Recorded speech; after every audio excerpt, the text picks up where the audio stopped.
Have you ever heard the saying, your thoughts shape your words, words turn into actions, actions become habits, habits define your character, and your character shapes your destiny? Simply put, what you think can decide where you end up in life. It might sound deep, but it's a straightforward concept. Your thoughts influence how you live. By the time you realize this, it could be too late. This is the story I want to share today. I'm Rebecca, 54 years old, working part-time as a homemaker. Married for 30 years, our 2 kids are grown, and my husband and I enjoy our days together as a couple. Retirement is approaching. I mentioned this over dinner to my husband, who's 3 years older than me and will retire in 3 years. He's been a banker for about 35 years since college. In the past, it was common to use the retirement bonus to pay off the mortgage and plan for post-retirement life. Paying off the mortgage at once with a lump sum was the norm. But times have changed. Oh, really? My husband explained that only a handful of companies offer retirement bonuses in the hundreds of thousands, and getting tens of thousands is considered good. Besides, there's the challenge of needing $200,000 for retirement, and more households prefer keeping as much cash as possible. I was quite intrigued by my husband's banker-like perspective. Regarding our house, what if we pay off a chunk to save on interest? We can then manage the remaining loan with our reduced living expenses. Fortunately, I can work as a contract employee even after retiring. It's comforting to have a financially savvy husband. You're reliable. I complimented him while pouring a glass of wine. One day, some unexpected guests arrived at our house. "Hey, Rebecca, it's been a while," greeted my 6-year-old brother and his wife, Annabelle. I must have made a face upon seeing them. They weren't pleasant people, but I kept my thoughts to myself. "Why are you here in the middle of the day on a weekday?" I inquired. Annabelle promptly replied, "Well, we just built a new house, and we thought of getting a congratulatory gift." A congratulatory gift? It felt rather impolite to come seeking gifts, and I'm sure many would agree. However, these individuals considered it normal, posing a problem. Reflecting on it, they've been money-focused since their marriage. Back when they got married, I was still in college, and my brother shamelessly said, "You're over 20 now, so you're an adult. Give us a gift, whether you're earning or not. Going to college as a woman is a waste. Use that tuition money for our gift instead." Even my parents were astonished by my brother's greed. I thought no one could be more greedy than him, but it turned out Annabelle was equally miserly. They talk about money all the time, even during Christmas and New Year's. "Rebecca, how much do you make? What's your husband's bonus? What assets does your family have? How much is your father getting in pension?" Annabelle inquired. There's a recent popular web service that analyzes people's brains just by entering their names, and I can imagine if they used it, the word money would dominate. Dealing with such vulgar and uncivilized people is something I only endure when necessary, and yet, here they are, expecting a congratulatory gift for their new house. Wait, a new house? I learned that my brother retired at 60 this year. Annabelle seems to be working part-time. But, well, this might sound odd. But did you secure a proper loan for your new house? When I inquired, my brother responded, "Loan? Not at all. I bought this house with my retirement money and the inheritance from her parents." It turns out my brother used his $80,000 retirement funds, $140,000 in savings, and his sister-in-law's parents' $250,000 inheritance to purchase a house.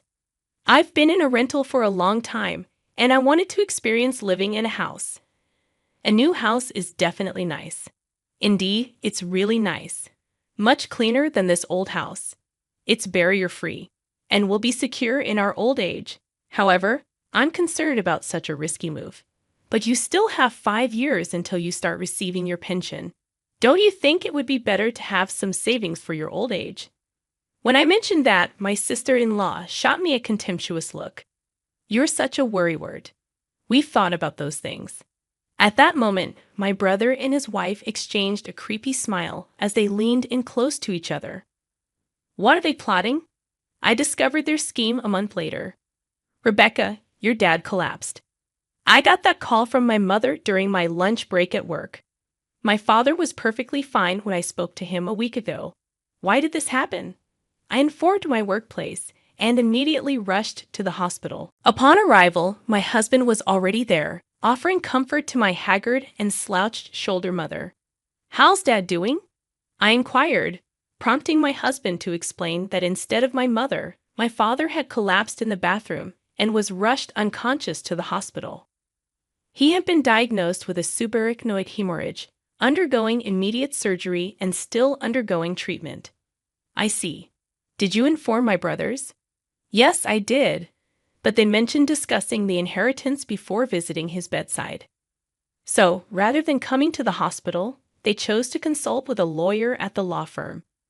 How money-focused can those insensitive couples be?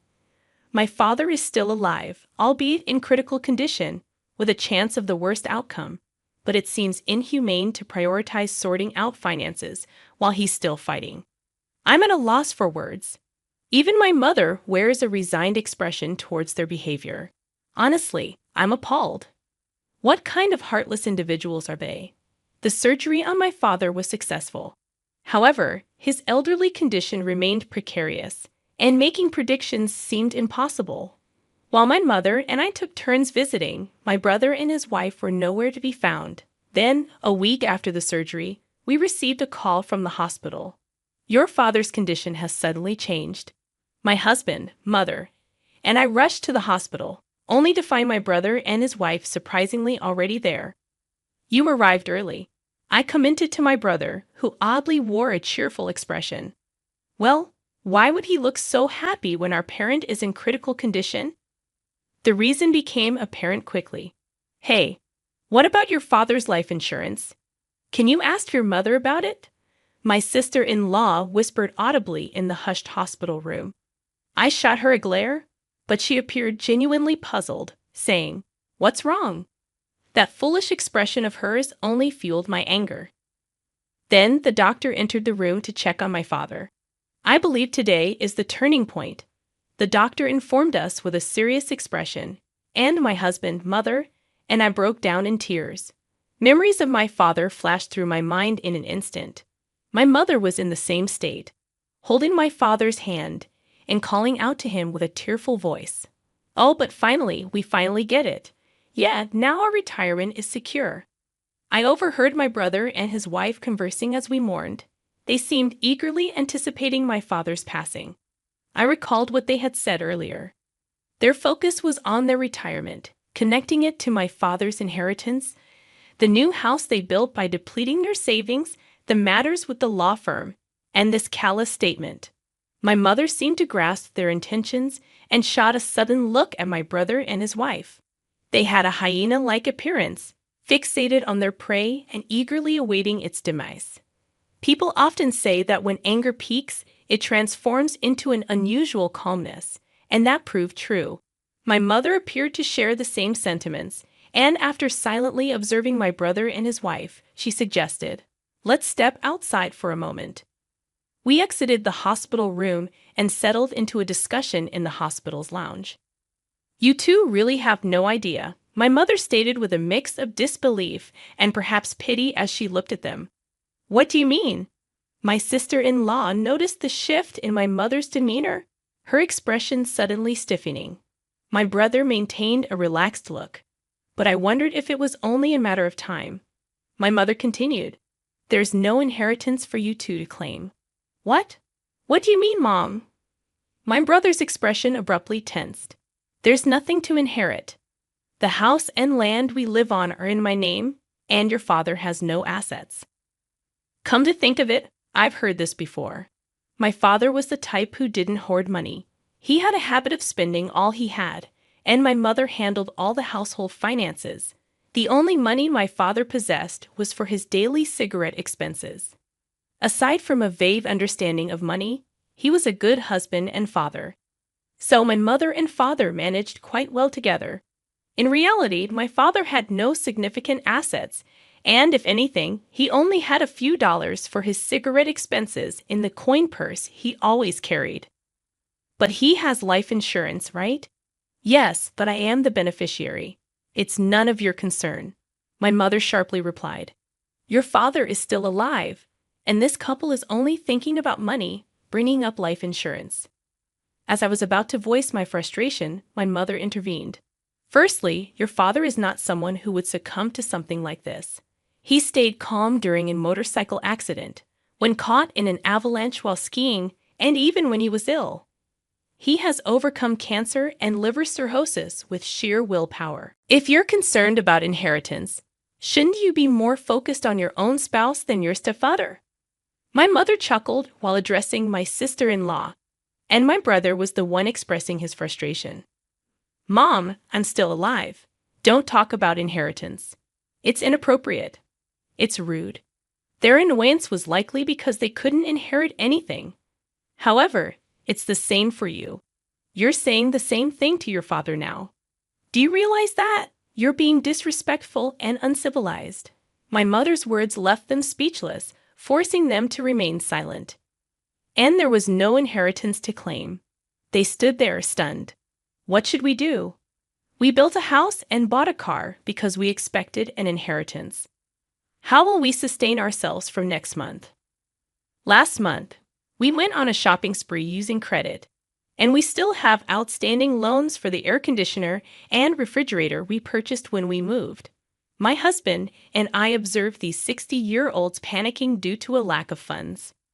I quietly suggested, firstly, it's wrong to rely on money that you're not even sure of receiving. You lack proper planning skills. The two of them seemed too drained to argue with me. Then my brother proposed, let's sell a house. It's the only solution. While it sounded like a sensible idea, my sister-in-law vehemently opposed it. No, that house is my sanctuary. I won't sell it. We've finally found a peaceful place to live, and I won't give it up because of this. Oh, if your father doesn't have an inheritance, why not consider sharing your mother's inheritance? Yes, let's do that. It's a good idea, my sister-in-law suggested, approaching my mother. I'm still alive. My mother's response was so comical that I nearly burst out laughing, but I had to hold it in. My brother looked at me. Help me out here. I could almost hear his plea in his expression. At that moment, my husband, a banker, chimed in. Why not consult a financial planner? If you have no income and no savings, you're in a hopeless situation. Selling the house seems appropriate. Fortunately, there's no mortgage, so selling it can bring in some cash for you to live on. Selling the house is the only way to escape this predicament. However, my sister-in-law remained adamant. We won't sell the house. Absolutely not. If that's your stance, then contribute to our living expenses. After all, you're siblings, right? This time, she redirected her attention to us, but my husband skillfully sidestepped the request. It's not feasible. I only invest in ventures with assured returns. My husband's words, shaped by years in the loan department, carried weight.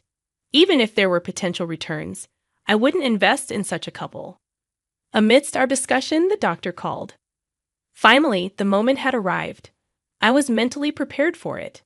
When my mother returned from the hospital room, she informed us, "It might not be good news for you. Your father has regained consciousness." She said this while casting a cold stare at my brother and his wife. My husband and I felt a wave of relief at my mother's words, and tears welled in our eyes. My brother and his wife, having realized they would not inherit anything, seemed indifferent to my father's condition. Yet perhaps they were attempting to maintain the facade of concerned children. "Dad, that's great. Yes, you're right." They uttered these insincere words. As my husband and I entered the hospital room after my mother, my brother and his wife trailed behind with seemingly innocent faces. Just before they could enter, my mother halted them. "You two are excused. Your obsession with money sickens me. If you have the time to visit, contemplate your life from tomorrow onwards." She dismissed them like stray dogs and concluded with this remark. "I'll leave you with this message. Thoughts become words. Words become actions. Actions become habits. Habits become character. And character becomes destiny." My brother and his wife were left stunned by my mother's unexpected speech. Huh? In essence, your thoughts ultimately shape your destiny. Unless you alter your thinking, your destiny remains unchanged. Reflect on this carefully. Consider how foolish, unsightly, and pitiable your actions are. With that, my mother firmly shut the door to the hospital room, signaling her determination to break ties with her son. Following that, my brother and his wife were compelled to sell their house. They had to part with their recently constructed home and land for less than a quarter of the $400,000 they initially paid, just 6 months after putting it on the market. This was due to the discovery that the ground in the area was quite unstable, causing land prices to plummet. Moreover, the surplus of houses for sale in the vicinity led to buyers offering very low prices. Despite their reluctance, they had no choice but to sell the house. The unemployed couple now has only a meager amount of cash to sustain them in their old age. It's likely that the funds will deplete before they begin receiving their pension in 5 years. My brother resorts to working as a day laborer for daily wages, while my sister-in-law takes on part-time work. It's a lamentable tale of individuals self-destructing by relying on their parents' inheritance. I hope they grasp the gravity of my mother's words. Surprisingly, there are many stories like this. When people become fixated on money, their judgment often falters. A previous customer of mine once remarked, "When my parents pass away, I'll use the inheritance to pay off my mortgage. So please arrange it for a 20-year term." Such cases are not uncommon. It appears that such situations are prevalent in the world. It's indeed a significant issue. Bankers, dealing with a diverse range of individuals, undoubtedly have a challenging job. There are countless untold stories due to confidentiality. Perhaps I should let my husband take over as the next storyteller. He might have even more fascinating tales to share. Just kidding.